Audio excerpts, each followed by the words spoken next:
Muy buenas noches, soy Federico Reyes Heroles, bienvenidos a Primer Círculo. Buenas noches, soy Carlos Elizondo, bienvenidos a Primer Círculo. Hoy vamos a tratar sobre cómo está opinando la gente, qué opina la gente respecto a las instituciones políticas y elecciones públicas. No le vamos a entrar directamente al tema de los números electorales, es muy pronto para saberlo, pero ahorita querríamos aprovechar a nuestro invitado, que es Jorge Buendía, que nos tratara de explicar cómo está la percepción de las entidades públicas, porque en casi todos los países han caído y México no es la excepción.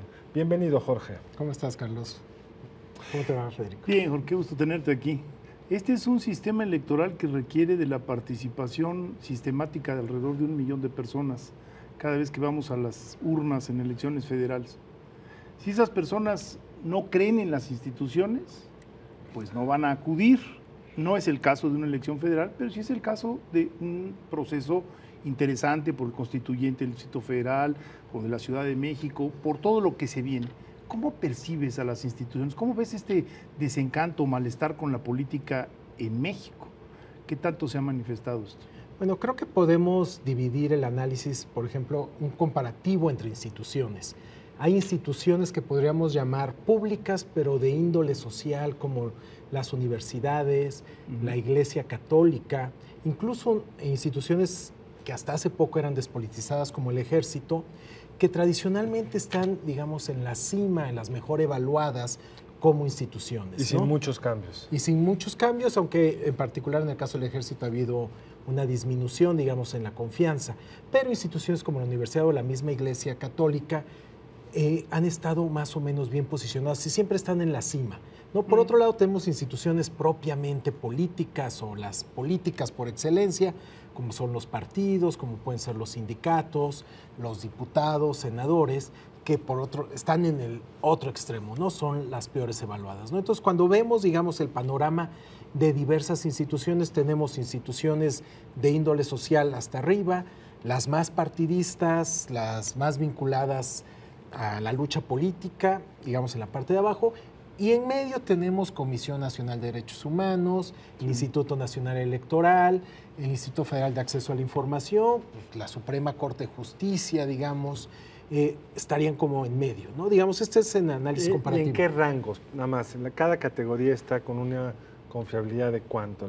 Pues por darte un dato, la Iglesia 54% tiene confianza total o parcial, ¿no? 52% al Ejército, después cae a 35% la Comisión Nacional de Derechos Humanos, un porcentaje similar para el Instituto Nacional Electoral, y en la parte de abajo los partidos políticos con 16%, y cierto, no había mencionado, pues, las organizaciones que tienen que ver con la justicia, con la policía, ¿no? La policía está hasta también abajo. La Cámara de Diputados y Senadores normalmente aparece en el piso en estos... Efectivamente. Sí. No, sale un poquito mejor si preguntas al Congreso de la Unión que los diputados. Se oye y los más senadores. bonito. Así es.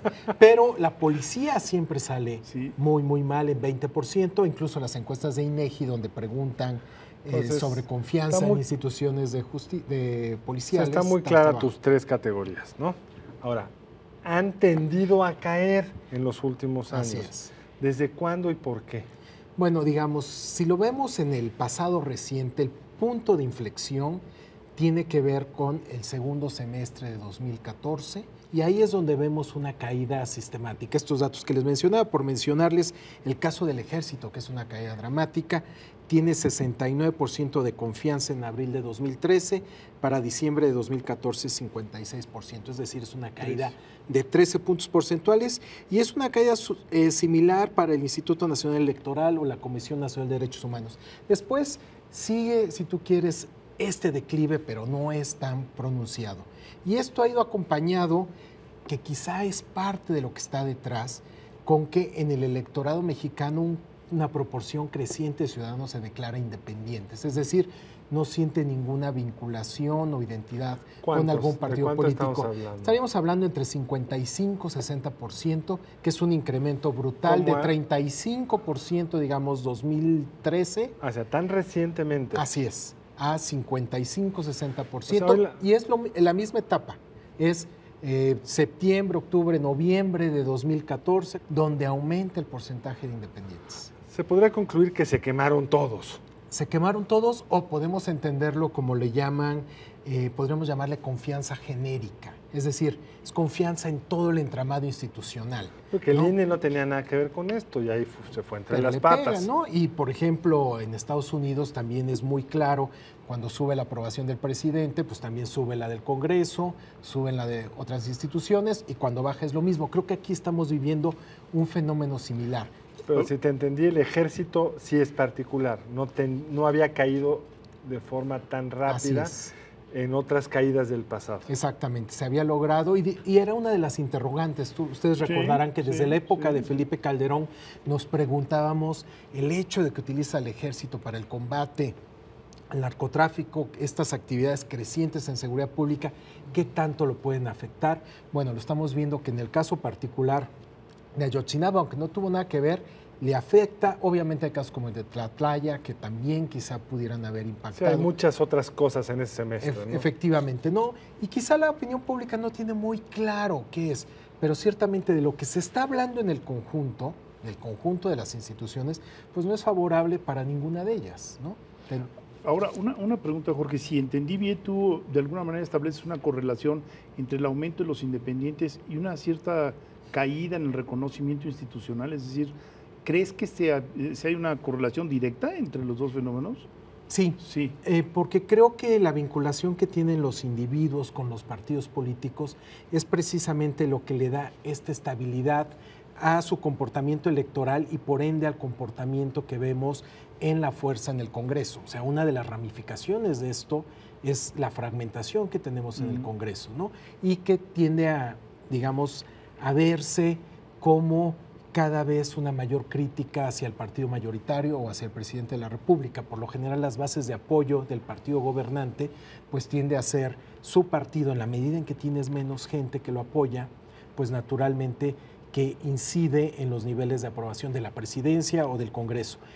También tiene que ver con el papel de gobierno y de oposición. Una cosa interesante en términos de confianza institucional es que los simpatizantes del partido en el gobierno son quienes más confían en las instituciones. En la época del sexenio de Fox y de Felipe Calderón, los panistas eran los que más confiaban en las instituciones, los priistas eran críticos pero institucionales y los perredistas naturalmente eran los más escépticos. Hoy día son los priistas los que más confían en las instituciones, el PAN en medio y pues digamos todos los simpatizantes de izquierda son los más críticos. Entonces, estar vinculado al partido gobernante, pues naturalmente que se traduce en apoyo para el entramado institucional. En el sentido de la pregunta de Federico, que creo que es muy relevante, la relación entre independientes y caída en la confianza en las instituciones, en estos mismos números de cuánto se declara independientes, ¿afecta, influye el triunfo del Bronco en las elecciones a gobernador del año pasado como una muestra de que los independientes tiene un impacto en quienes se declaran independientes a nivel nacional o no? Tiene un impacto. Creo que habría que analizar. Hay dos grandes grupos de independientes. El independiente que podríamos llamar alienado, que no cree en ninguna institución, que tú le preguntas, ¿confías en algún? No confían en nada, no creen en nada, no van a votar. Pero muchos de esos, los que no van a votar eran morenistas, de los que no confiaban. No, están alejados del sistema político. O sea, digamos, podrían ser totalmente alienados. Los que no llegan ni a votar, no creen en nadie. Y tienes el independiente que va a votar principalmente en las elecciones presidenciales, en las intermedias tiende a abstenerse, tiende a votar más por candidatos que por partidos. Es el más volátil casi por definición. Es el que define una elección. Así es, y es ahí donde el Bronco entra. Y quizá la parte definitoria de este segmento de independientes es que se fija mucho más por los candidatos. Ahora, ¿cuál evidentemente puede ser el discurso más atractivo para ellos? Pues un discurso anti-establishment. De alguna manera, el independiente es casi por definición una persona anti-establishment, al menos en el sentido de cómo ve a los diferentes partidos políticos, y un personaje como el Bronco, pues naturalmente que tiene este atractivo. Pero no ha sido esa la bandera de AMLO también, al diablo con las instituciones. Sí, pero aquí hay una distinción importante que ciertamente habrá que estudiar con mayor profundidad. AMLO y el Bronco comparten el discurso anti-establishment, particularmente en términos de clase política, de combate a la corrupción. pero AMLO, sus posiciones son mucho más redistributivas o redistributivas. El Bronco no habla de redistribución.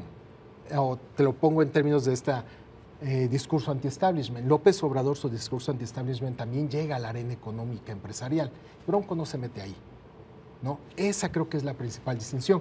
Donde el Bronco se disputa con López Obrador es este anti-establishment político, este discurso contra la corrupción. Ciertamente hay ese traslape del electorado, pero el Bronco no toca el tema de redistribución y por eso el Bronco no representa riesgo para una buena parte del electorado, como sí lo puede representar una candidatura de López Obrador, que mucha gente lo ve con cierto temor por esta parte redistributiva. Nos queda un minuto, yo quisiera nada más para completar esta idea. En las encuestas que yo he visto, Morena también pierde credibilidad. O sea, cuando se le dice que se le pega a todos los partidos, Morena no se queda atrás. ¿Es correcto estas encuestas que yo he visto? Bueno, es que ¿a partir de cuándo? Morena existe a partir de 2015. Cuando tú ves la miniserie de datos que tenemos de Morena de 2015 a la fecha, lo que vemos es que Morena va subiendo, sube su identidad partidista, sube el porcentaje de personas que tienen una opinión positiva de él. De hecho, en la última encuesta que hicimos de el pasado mes de marzo, tenemos a Morena con 25% de opiniones positivas, podrá ser bajo, tú me dirías. ¿Y negativas? Negativas estaría, si no me falla la memoria, en porcentajes similares.